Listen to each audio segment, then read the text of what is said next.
You're right guys, so today I'm going to show you how you can upload photos to Google Drive and then share them photos in a folder to anybody else so they can either view it or then edit them themselves. So what you want to do is obviously come to Google Drive, make sure you're logged into the account that you want to upload the photos to, and then you want to click on New and you want to click on Folder. Once you've clicked on Folder, title it whatever you want. I'm going to keep it Untitled Folder, and then you should see an Untitled folder down here. You just want to double click on it until you're into the folder. Now just click New again and then click File Upload, and here you can choose as many photos or as many files as you want.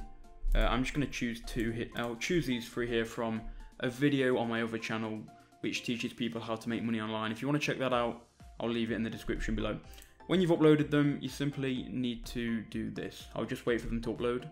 Okay, so when you've uploaded them, you just want to right click on the actual folder name and then go to Get Shareable Link. And then if link sharing is off, turn it on. Then you should see a link which you can then copy and then give to somebody else. Now if you go to sharing settings, you can change it so anybody can either view it with the link or only people with the link can edit it. So if you just want them to view it with the link, leave it as default. If you want people who have the link to actually edit it, then obviously click that one. Click copy link. And then if I go to an incognito window and paste in the link, you should see this exact folder.